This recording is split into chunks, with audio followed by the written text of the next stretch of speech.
রমজান আমরা পাবো এরকম কোনো গ্যারান্টি আমাদের কারো হাতে আছে? জানেন কে? এজন্য মাহে রমজানে আমরা শুধু তাকওয়ার আলোচনায় শেষ করব না। যে আল্লাহ রাব্বুল আলামিন আজকে একই ব্যানারে এক আহ্বানে আমাদের সকল আলেমদেরকে একত্রে বসার তৌফিক দিয়েছেন, পড়েন আলহামদুলিল্লাহ। যারা বলেছিল, কিছু কিছু মুনাফিক আমাদের মধ্যেও আছে যারা বলেছিল ব্যান এক পাল্লায় মাপা গেলেও আলেমদের এক পাল্লায় উঠানো যাবে না, আমি বলছি তাদের চোখে মুখে এখন কালো কালি দেখতে পাচ্ছি।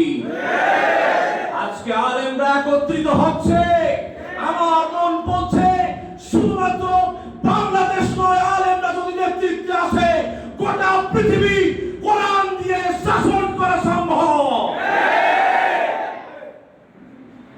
714 খ্রিস্টাব্দে হাজ্জাজ বিন ইউসুফের একজন নেতৃস্থানীয় কমান্ডার মোহাম্মদ বিন কাসিম এই ভারতবর্ষের সর্বপ্রথম কালিমা ঘোষিত পতাকা উড়িয়েছিল। সুলতান দ্বিতীয় আব্দুল হামিদের মাধ্যমে যখন এই পৃথিবী থেকে খেলাফাইস্টিক এই মুসলমানরা হারিয়েছে, তখন থেকে এই মুসলমানদের উপর নির্যাতন শুরু হয়েছে। সারা পৃথিবীতে মানুষ আজকে বুঝতে পেরেছে, জানতে পেরেছে ইহুদিরা, কাফেররা, মুমিনরা শাহরু রমাদান আল্লাযী উনজিলা ফীহিল কুরআন হুদাল লিন-নাসি ওয়া বায়িনাতিন মিনাল হুদা ওয়াল ফুরকান। রমজান মাসে এমন একটি মাস যেই মাসে এই পবিত্র কোরআন নাযিল হয়েছে। সম্মানিত উপস্থিতি, আসলে আমাদের অনেক নেতৃবৃন্দ রয়েছেন যারা অত্যন্ত গুরুত্বপূর্ণ বক্তব্য পেশ করবেন। আমাকে জাস্ট আমি মেহমান হিসেবে এলাকায় এসেছি, এজন্য আপনাদেরকে সালাম দেওয়ার জন্য দাঁড়িয়েছি। আমি একটা কথাই বলবো, এদেশের মানুষের ভাগ্যের ততক্ষণ পর্যন্ত পরিবর্তন হবে না যতক্ষণ পর্যন্ত তারা নিজেদের ভাগ্যের পরিবর্তন না করবে। আল্লাহ তাআলা বলেছেন, ইন্নাল্লাহা লা ইউগাইয়িরু মা বিকাউমি হাত্তা ইউগাইয়িরু মা বিআনফুসিহিম। সম্মানিত ভাইরা, আমরা বলি আমাদের জীবনে শান্তি আসে না, আমাদের জীবনে আমাদের পরিবর্তন আসে না, এটা আমরা নিজেরাই আনি না।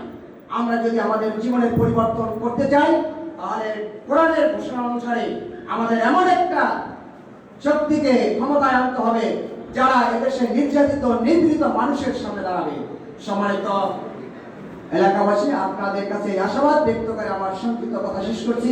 আসসালামু আলাইকুম। এবং আগামী দিনে এদের যে স্বপ্ন, এদেশকে একটি সুন্দর জায়গায় নিয়ে যাওয়ার জন্য তারা তাদের দলকে সুন্দর মতন গুছাইতেছে।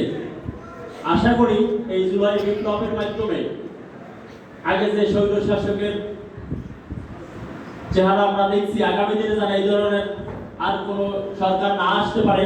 জামাত ইসলাম সহ অন্যান্য যে দল আছে সবাই মিলে নতুন একটি বাংলাদেশ গড়বে, এই আশা ব্যক্ত করে এখানে বক্তব্য শেষ করছি। আল্লাহ হাফেজ। ধন্যবাদ ভাইকে।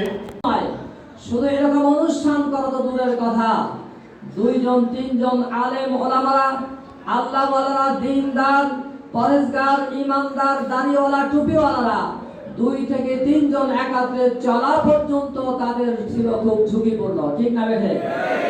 প্রিয় ভাইরা, আজকের সেই জালিম, সেই ফ্যাসিস্ট মুক্ত আজকের বাংলাদেশ হওয়ার কারণে আজকের আমরা সকল প্রকার মানুষ আমরা একাত্র হয়ে নির্বিঘ্নে আমাদের প্রাণের উজাড় করে, আমাদের মনের আবেগকে উজাড় করে আমরা আমাদের নিজেদের আমাদের শক্তি সামর্থ্যের আলোকে আমরা হক কথা বলার এবং শোনার মতো আমরা সেই স্কোপ পেয়েছি, সুযোগ পেয়েছি। ঠিক না বেঠে?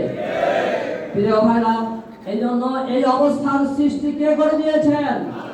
মহান রব্বুল আলামিন। আল্লাহ বলছেন, ওয়াতিলকাল আইয়ামু নুদাবিলুহা বাইনান নাস, আমি মানুষের মাঝে এই অবস্থার পরিবর্তন করে থাকি।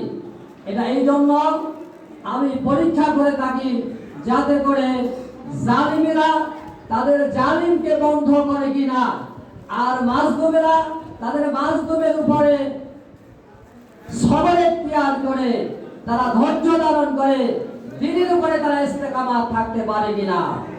প্রিয় বন্ধুরা, আজকে আল্লাহ রাব্বুল আলামিন আমাদের এই পরিস্থিতি এনে দিয়েছেন, এই জন্য শুকরিয়া আদান। আমাদেরকে শুধুমাত্র আলহামদুলিল্লাহ বললেই চলবে না। আল্লাহর জমিনে আল্লাহ রাসূল সাল্লাল্লাহু আলাইহি ওয়াসাল্লামকে প্রেরণ করা হয়েছে, হুয়াল্লাযী আরসালা রাসূলাহু বিল হুদা ওয়া দীনিল হাক্কি লিইয়ুযহিরাহু আলা দ্বীনি কুল্লিহি ওয়ালাউ কারিহাল মুশরিকুন ওয়ালাউ কারিহাল কাফিরুন। মুশরিকরা, কাফেররা, বেঈমানেরা, ফাসিকরা আজকের যদি দিন প্রতিষ্ঠাকে তারা যদি নাপছন্দ করে থাকে, তারা ইউরিদুনা লিইউতফিউ নূরাল্লাহি বিআফওয়াহিহিম, তারা মুখের ফুৎ করে আল্লাহর দ্বীনকে নির্বাপিত করতে চায়, কিন্তু ওরা জানে না জ্বলন্ত আগুনের মধ্যে ফুৎকারের আগুন আলো ধাউ ধাউ করে জ্বলে ওঠে। ঠিক না বেটে? প্রিয় ভাইরা, আজকের আমাদের অবস্থা তাই হয়েছে যে ওরা এদেশের থেকে ইসলামকে নিশ্চিহ্ন করতে চেয়েছে। ওরা জামাত ইসলামের মূল টার্গেট ছিল না, ওদের টার্গেট ছিল ইসলাম এবং মুসলিম উম্মাহ। প্রিয় ভাইরা, এই জন্য জামাত ইসলামী যেহেতু এদেশে সর্ববৃহৎ একটি আন্দোলন, জানে জামাত ইসলামীকে কখনোই ওরা কি কোন লোক দেখায়, ওরা রক্তচক্ষু সম্মানিত ভাইয়েরা আমার, এখন আমাদের জন্য দোয়া কবুলের সময়, ঠিক কিনা বলেন? আমি আপনাদেরকে বিনয়ের সাথে অনুরোধ করব, আমাদের দোয়া, আনুষ্ঠানিক দোয়া আগ পর্যন্ত আপনারা সবাই মনে মনে দোয়া করবেন, ঠিক কিনা? আমাদের যে চাওয়া আমরা আমাদের আল্লাহর কাছে বলবো, আল্লাহ এখন দোয়া কবুল করবেন। আল্লাহ যেন আমাদের সকলের দোয়া কবুল করে, আমরা বলি আমিন। আর আমরা বক্তব্য শুনবো। হাজিরিন, বক্তব্য দিলেন আমাদের সম্মানিত প্রধান অতিথি। আমি দুই একটি কথা বলি, আমার আলোচনা শেষ করব। আপনারা কি এই গ্যারান্টি কেউ দিতে পারবেন এই রমজানের পরে আগামী রমজান আমরা পাবো, এরকম কোনো গ্যারান্টি আমাদের কারো হাতে আছে? জানেন কে? কে জানেন? এবং আগামীতে জাতীয় সংসদে কোরআনের আইন এবং নিয়ম যেন রাষ্ট্রীয়ভাবে আমরা প্রতিষ্ঠিত করতে পারি, সেই আশাবাদ ব্যক্ত করে আমি আমার কথা এখানে শেষ করছি। আসসালামু আলাইকুম ওয়া রাহমাতুল্লাহি ওয়া বারাকাতুহু। যেগুলো ইসলামী সম্পূর্ণ দল বাংলাদেশে রয়েছে, আমরা একটা প্ল্যাটফর্মে আসুন ঐক্যবদ্ধ হয়ে আল্লাহর এই জমিনে ইসলামী হুকুমত কায়েম করার চেষ্টা করি। এই প্রত্যাশা ব্যক্ত করে আমি আমার সংক্ষিপ্ত আলোচনা শেষ করছি। আল্লাহ হাফেজ। আসসালামু আলাইকুম ওয়া রাহমাতুল্লাহি ওয়া বারাকাতুহু।